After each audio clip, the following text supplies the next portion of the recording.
ચક્કુ થોડું જ નાખવાનું અંદર, આખું ચક્કુ નહીં ઘુમાવી દેવાનું. થાય રહી છે ભાઈ, કેમ કપાય ને એ રીતે કરે છે. રહી છે તો હું એવી રીતે કાપ. હા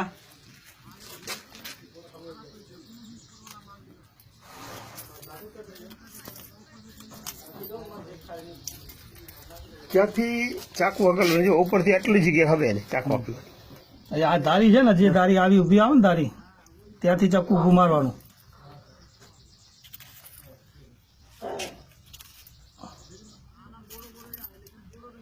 દાણો એક બી ના કપાય.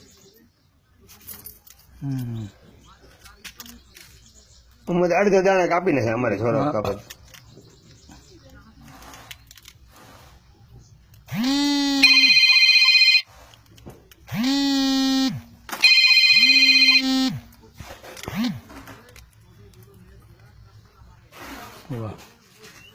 વાહ વાહ બસ ચાલે જરા જોઈ